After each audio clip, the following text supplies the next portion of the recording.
আত্মীয়রা তাবিজ বা জাদু করলে কি আলামত আপনার মধ্যে প্রকাশ পাবে জানলে আপনি অবাক হয়ে যাবেন। একজন ভাই এটা প্রশ্ন করেছেন। দেখেন, বর্তমান সমাজে এটা মারাত্মক প্রবলেম, এটা যে নিজের আত্মীয়রাই অনেক ক্ষেত্রে আমাদের উপর জাদু করে এবং নিজের আত্মীয়রা দুশ্মন বশত অনেকে তাবিজ করে। এই বিষয়গুলো কিন্তু অনেক বেশি ঘটছে। আমরা হয়তো ওইভাবে বিশ্বাস করতে চাই না, কিন্তু রাসূল সাল্লাল্লাহু আলাইহি ওয়াসাল্লামের উপর পর্যন্ত জাদু করা হয়েছিল। লাবিদ বিন আসাম আল্লাহর হাবিব সাল্লাল্লাহু আলাইহি ওয়াসাল্লামের উপর জাদু করেছিলেন। আল্লাহর হাবিব সাল্লাল্লাহু আলাইহি ওয়াসাল্লাম অসুস্থ হয়ে অনেক সময় পড়ে থাকতেন এবং নামাজে রাসূল সাল্লাল্লাহু আলাইহি ওয়াসাল্লামের প্যাঁচ লেগে যেত রাসূলের উপর জাদুর প্রভাবে।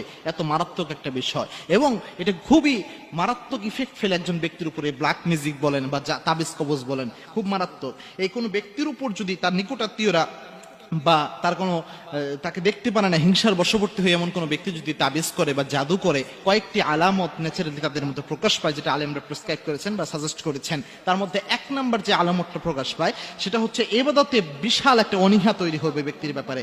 অর্থাৎ সে ইবাদত করবে কিন্তু ইবাদতের স্বাদ অনুভব করতে পারবে না, ইবাদত ভালো লাগবে না, নামাজ পড়তে মন চাবে না, নামাজের সময়গুলোতে ঘুম পাবে বা মাথা ব্যথা করবে, কোনোভাবে ইবাদতের দিকে নিজেকে মনোনিবেশ করতে পারবে না। এরকম কোনো কিছু যদি কোনো ব্যক্তির মধ্যে প্রকাশ পায়, কোনো পুরুষ হোক অথবা মহিলা হোক, তাহলে বুঝতে হবে যে ওই ব্যক্তির উপর তাবিজ বা জাদু করা হয়ে থাকতে পারে। দুই নাম্বার হচ্ছে, কোনো ব্যক্তি যদি এরকম হয় হঠাৎ করে চড়া মেজাজের হয়ে যাচ্ছে, অর্থাৎ ওই ব্যক্তি ন্যাচারালি এতটা উগ্র মেজাজের নয়, কিন্তু এমন কিছু হলো যে তার আচার আচরণ বিহেভিয়ার পুরাটাই চেঞ্জ হয়ে গিয়েছে, যেটা তার স্বাভাবিক বিহেভিয়ার নয়। এরকম কোনো কিছু যদি হয় তাহলে বুঝতে হবে ওই ব্যক্তির উপরে হয়তো জাদু বা তাবিজ করা হয়েছে, যার প্রভাবে সেই ব্যক্তি এরকম করছে। তিন নাম্বার হচ্ছে, কোনো ব্যক্তির কোনো স্বামী বা স্ত্রীর মধ্যে যদি প্রায়ই কোনো কারণ ছাড়া ঝগড়া বাজে, যদি এরকম হয় কোনো কারণই নেই, এমনি এমনি ঝগড়া লাগছে কোনো মেজাজের কারণে, এরকম যদি হয় তাহলে বুঝবেন যে এরকম তাবিজ বা জাদু করা হয়ে থাকতে পারে। কেননা দুষ্ট জিনের অন্যতম একটা মিশন হচ্ছে স্বামী স্ত্রীর সংসার ভেঙে দেওয়া।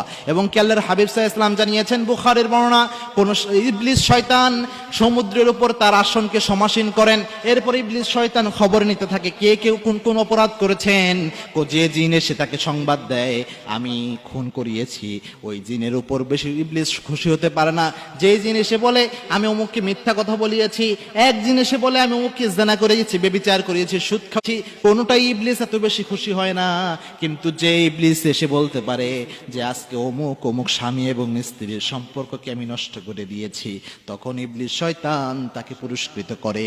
ইবলিসদের যে সর্দার রয়েছে ইবলিস, সে সব দুষ্ট জিনদের মধ্যে তাকে পুরস্কৃত করে। সুতরাং দুষ্ট জিনের একটা অন্যতম মিশন স্বামী স্ত্রীর সম্পর্ক নষ্ট করে দেওয়া। তাই এই তিনটি আলামত বিশেষত যদি প্রকাশ পায়, এই আলামতগুলো দেখলেই বুঝবেন হয়তো কেউ তাবিজ বা জাদু করেছে। পাশাপাশি আর অনেকগুলো কারণ, যে এমন কোনো রোগ ব্যাধির আশঙ্কা রয়েছে, যেমন শরীর মাথা ব্যথা করছে, শরীর ব্যথা, অথচ ডাক্তারের কাছে যে দেখছেন কোনো কিছুই ধরা পড়ে না, এরকম যদি দেখেন ঘন ঘন অসুস্থ হয়ে যাওয়া, এই বিষয়গুলো দেখলেও হয়তো বুঝতে পারবেন যে এরকম কিছু হতে পারে, যেটা রাসূলের জীবনেও হয়েছে। আল্লাহর হাবিব সাল্লাল্লাহু আলাইহি ওয়াসাল্লাম যে আমলের মাধ্যমে পরিত্রাণ নিয়েছেন, আয়াতুল কুরসি, 3 কুলের আমল, এরপরে সূরা বাকারার শেষ 3 আয়াত, এরপরে হচ্ছে সূরা মুলকের তেলাওয়াত, এই জিনিসগুলো যদি আপনিও আমল করতে পারেন নিয়মিত, কোনো জাদু বা তাবিজ আপনার উপর কোনো প্রভাব বিস্তার করতে পারবে না। রাসূলের সুন্নাহ মেনে এই আমলগুলো করার তৌফিক আল্লাহ আমাদের সকলকে দান করুন। আল্লাহুম্মা আমিন।